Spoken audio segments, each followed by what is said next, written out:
Pyongyang, 2023, 4 a.m. Han Mi-sun opened her eyes before the alarm went off. It was her daily routine for the past 15 years. Even while washing her face, she was already organizing today's menu in her head. The special kitchen on the third underground floor of the Central Committee, building of the Workers' Party of Korea, she was the head of the Special Culinary Guidance Bureau, responsible for Kim Jong-un's dining table. That was Han Mi-sun. Cold air hit her face as she entered the underground kitchen. Maintained at 23 degrees Fahrenheit, this place stored premium ingredients imported from around the world. French butter, Japanese Kobe beef, Swiss cheese. Mi-sun put on her white chef's uniform and gloves, thinking to herself, please let today pass safely, without incident. On one side of the kitchen wall was a heavy steel door. No one told her where it led. There were only rumors. They said it was a secret passage for the supreme leader. To evacuate in emergencies? At 7 a.m., the authorized time came. Mi-sun went into the office and picked up the phone. Time to call her daughter Song-ai. 5 minutes a day, the only time she could hear her daughter's voice. Hello, Mom. Song-ai, how are you doing? Yes, Mom. I practiced a new song at school today. Her 19-year-old daughter attending Pyongyang Music College. She was Mi-sun's everything. After losing her husband at a political prison camp 10 years ago, she'd lived only for Song-ai. The state security agents always said if Mom stays healthy, Song-ai stays safe too. At 9 a.m., it was time for Kim Jong-un's breakfast. Mi-sun placed the prepared dishes on silver trays and moved them to the dining room. Kim Jong-un sat at the large table with 5 high-ranking officials around him. Then Kim Jong-un's voice rang out. I received a report that yesterday's missile launch failed. Who's responsible? Vice Director Choi Tae-jun of the National Defense Science Academy. Mi-sun's hands trembled. Choi Tae-jun, her daughter Song-i's fiancé, a young scientist who'd been dating Song-ai for 2 years. Find the person responsible. We'll investigate everyone related, including their families. We need to purge 3 generations to set an example. Mi-sun's heart seemed to stop. 3-generation purge. That meant not just Tae-jun, but Song-i was in danger too. After the meeting, Kim Jong-un called Mi-sun over. Comrade Han, I hear your daughter is close to Comrade Choi Tae-jun. He was a good young man. But be careful.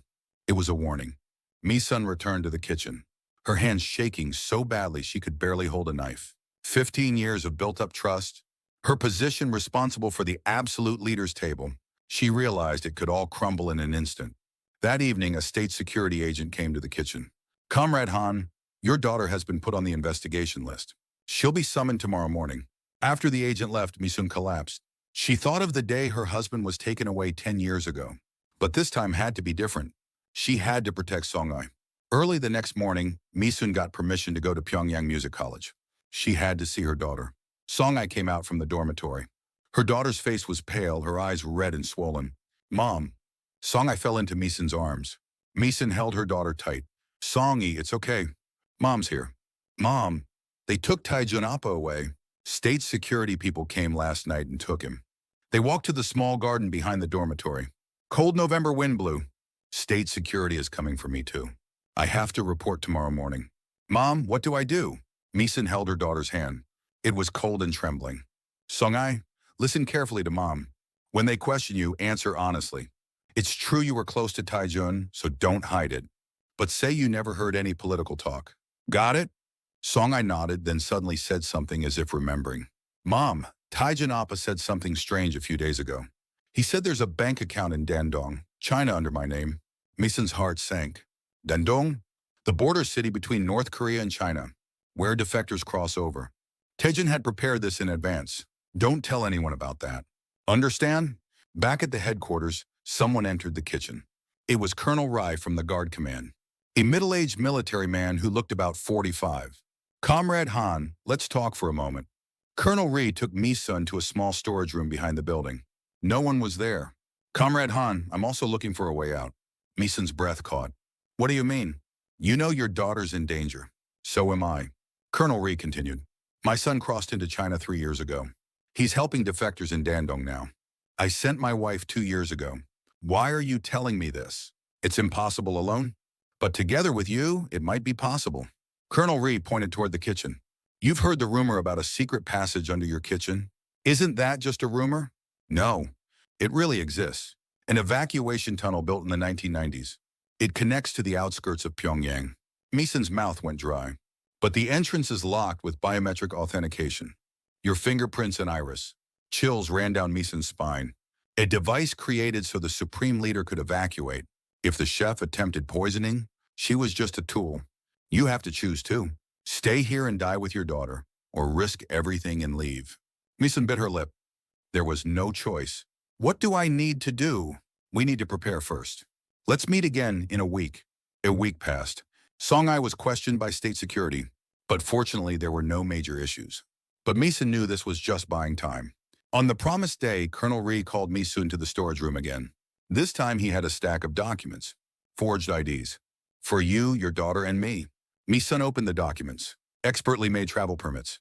When do we go? Next month, the 8th. Kim Jong-un's birthday banquet day. Meeson's eyes widened. That's the safest day. Everyone will be distracted by the celebration. You can bring in special supplies under the pretext of preparing the banquet. Colonel Ri was right. Meeson nodded. All right. I'll do it. The next week, Meeson began preparing for the banquet. She ordered French, Japanese, and Swiss ingredients. Inside them, she hid forged documents, disguise tools, and Chinese money. But 2 days before the banquet, the state security chief suddenly appeared in the kitchen. Comrade Han, there's a lot of Chinese ingredients lately. Cold sweat ran down Meeson's back. The marshal requested French cuisine. We didn't have enough French products, so we brought them through China. I see. But be careful. They got past the crisis, but that night Colonel Ri urgently found Meeson. There's a problem. I got information that a large-scale purge is scheduled for dawn the day after the banquet. Meeson bit her lip. There was no time. The night before the banquet, Meeson secretly met Song-yi. Song-yi, Mom's coming to get you tomorrow night. Where are we going? We're leaving. We're getting out of here. Song-yi's face turned pale. You mean defection? Yes. Taijun made a way for us. Now we have to survive. Song, I cried. Tomorrow night, 11 p.m. Be behind the dormitory. January 8th, 2024, the birthday banquet day dawned. From early morning, Meeson arrived at the kitchen and prepared the perfect course meal. French oyster dishes, Japanese Kobe beefsteak, Swiss chocolate fondue. It would be her last meal here. At 6 p.m., the banquet hall setup began. The grand ballroom on the second floor of the Central Party building. Kim Jong-un and 30 high-ranking officials would attend. At exactly 7 p.m., the banquet started. The first course was French oyster dishes. Kim Jong-un took a bite and showed a satisfied expression. As the second course was being served, suddenly the lights in the hall went out. People began to stir. What's happening? Meeson knew this was Colonel Ri's plan. In the darkness, she pulled out the sleeping pills she'd prepared. She found the state security chief's wine glass and quickly added the pills. Her heart was racing wildly. 20 seconds later, the lights came back on. The banquet continued. The state security chief started, dozing off around the middle of the third course. Chief, are you all right? Ah, yes. Just a bit tired. The chief got up and left. The sleeping pills were taking effect. The banquet ended at 10 p.m. Meeson returned to the kitchen, quickly took off her chef's uniform and changed into black clothes. At 10:30, Meeson left the kitchen. She got into the car driven by Colonel Ria. It was a 20-minute drive to Pyongyang Music College. At 10:50, they arrived behind the college. Song-yi was standing in the darkness. Mom. Song-ai, let's go. At 11:20, they arrived at the underground kitchen of the headquarters. Meeson walked to the back of the freezer. There was a massive steel door. Meeson placed her hand on the panel next to the door. It was a fingerprint scanner. A red light turned green, then iris recognition. Beep. Authentication complete. The steel door slowly opened. Beyond it was a dark tunnel. Let's go in. Colonel Ri went in first. When the steel door closed, it was complete darkness. Colonel Ri turned on his flashlight. We have to walk 9 miles. Let's hurry. The three walked into the tunnel. Toward freedom. The tunnel was narrower than expected. It was hard for 2 people to walk side by side. The ceiling was low and the walls were damp. After walking for about an hour, Song-ai started gasping for breath. Mom, let's rest for a moment. Let's go a little further. Let's rest for 5 minutes. Colonel Ri said. The three leaned against the tunnel wall. Meeson took out a water bottle and handed it to Song-yi. Song-yi, what happened to Taijun Appa? Meeson couldn't answer. Appa made a way for us. Let's remember that. After about 2 hours, they heard a sound from behind. Faint but unmistakable siren sounds. They know. We have to hurry. If they block the tunnel exit, it's over. The three started running. Running in the narrow tunnel wasn't easy. Song I stumbled and fell. Ah! Mi-sun helped her daughter up. It's okay. Get up. Colonel Ri gestured from ahead. I see light there. The exit. Indeed, a faint light was visible in the distance. The three ran with their last strength. But as they got closer to the exit, they heard voices. Soldiers. There are soldiers at the exit. At the exit, 5 soldiers stood with guns. Han Mi-sun, come out. You're already surrounded. Then Colonel Ri stepped forward. I am Colonel Ri of the Guard Command. I'm escorting Chef Han Mi-sun on urgent orders. The soldiers were confused. At that moment, Colonel Ri threw a flash grenade. Close your eyes. Bang! A blinding light burst. The soldiers covered their eyes and staggered. Now, run! Mi-sun grabbed Song-yi's hand and ran. They ran full speed toward the exit. Outside the tunnel, cold night air hit their faces. The car, over there! Where Colonel Ri pointed, there was a black sedan. Gunshots rang out from behind. The car door opened. The man in the driver's seat looked at Colonel Ri. Father? It was Colonel Ri's son. A reunion after 3 years. Get in, hurry! The car immediately took off. Gunshots continued from behind, but the car was already getting away. 75 miles to the border. We'll arrive in 2 hours. Mi-sun hugged Song-yi. It's okay, Song-yi. We're almost there. The car raced through the darkness. The mountain road was narrow and winding. After about 30 minutes, lights appeared behind them. Pursuit vehicles. Damn, they're following us. Colonel Ri's son increased speed. The car went faster along the mountain road. Looking back, the pursuit vehicles were getting closer. Can't you go faster? This is maximum. Colonel Ri looked back. They've sent helicopters too. Helicopter sounds were heard in the distance. An hour later, they were 12 miles from the border. The pursuit vehicles were right behind them, and the helicopter was circling overhead. This won't work. I'm getting out here. Mi-sun grabbed Colonel Ri. No, we have to go together. Comrade Han, all 4 of us can't survive. Someone has to sacrifice. Colonel Ri got out of the car. He held a pistol in his hand. Son, take them to the Tumen River. Father, no. Colonel Ri walked toward the pursuit vehicles and said, Comrade Han, cook lots of delicious food in a free place. That's your revenge. Colonel Ri started shooting. Rat-tat-tat, the tire of one pursuit vehicle burst. Go, we have to go now. The car started again. In the rearview mirror, Colonel Ri was getting farther away. Gunshots rang out, then stopped. Father? Colonel Ri's son was crying too, but the car didn't stop. At 4 a.m., they saw the Tumen River. It was frozen solid. -4 degrees Fahrenheit. Get out here. Cross the river and you're in China. The 3 got out of the car. You have to crawl. The ice is thin, it'll break if you walk. Colonel Ri's son went down to the river first and started crawling on his stomach. Mi-sun and Song-yi followed. It was freezing. When her hands touched the ice, it hurt from the cold.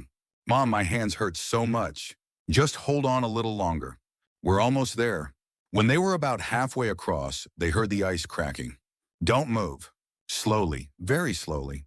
After about 10 minutes, they finally reached the other side. Chinese soil. A man was standing there. A Chinese man who looked about 40. I was sent by Choi Tae-jun. My son collapsed at those words. Tae-jun, what happened to Tae-jun? The Chinese man bowed his head.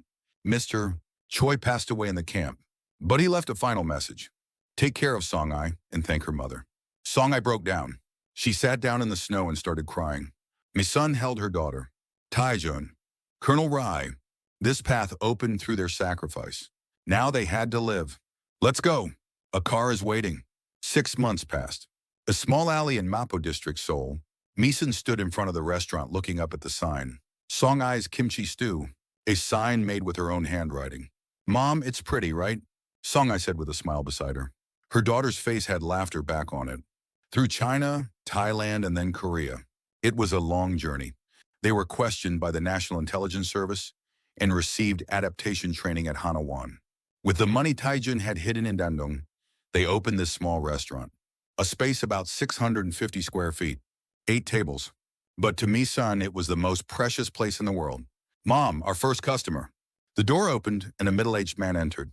Mi-sun put on her apron and greeted the customer. She took an order for kimchi stew and went into the kitchen. She stir-fried kimchi in a pot and added broth. She added soybean paste and tofu, the hands that had been responsible for Kim Jong-un's table for 15 years. Now those hands were making ordinary kimchi stew, but this was happier. It's delicious, the customer said with a smile. Mi-sun bowed in gratitude. Song-ai started studying vocal music again at a nearby university.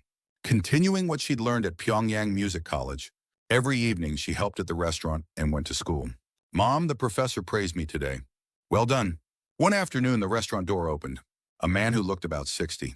One kimchi stew, please. As Misun was about to go into the kitchen, the man spoke. You're Han-mi's son, right?